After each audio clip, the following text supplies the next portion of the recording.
Ay mga kapatid, kung kailan pa nag-weekend tsaka masumungit pa ang panahon. Andito pa rin kasi sa bansa ang low pressure area na siyang nagdala ng mga pag-ulan sa atin ngayon.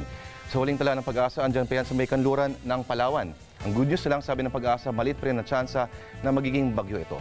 Sabi rin nila, palabas na po ito ng bansa. Pero ayon sa ating Metra Weather Tracker, naka-exit na ng Philippine Area of Responsibility ang sama ng panahon na yan.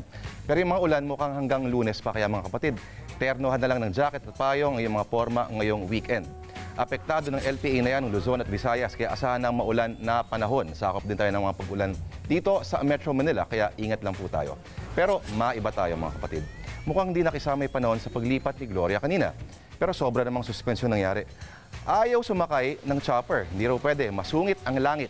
Bukod pa dyan, baka second hand lang yung gagamitin na helicopter. Pero baka naman nagkataon lang na ngayong araw na to, December 9, ay tinatag ng United Nations bilang International Anti-Corruption Day.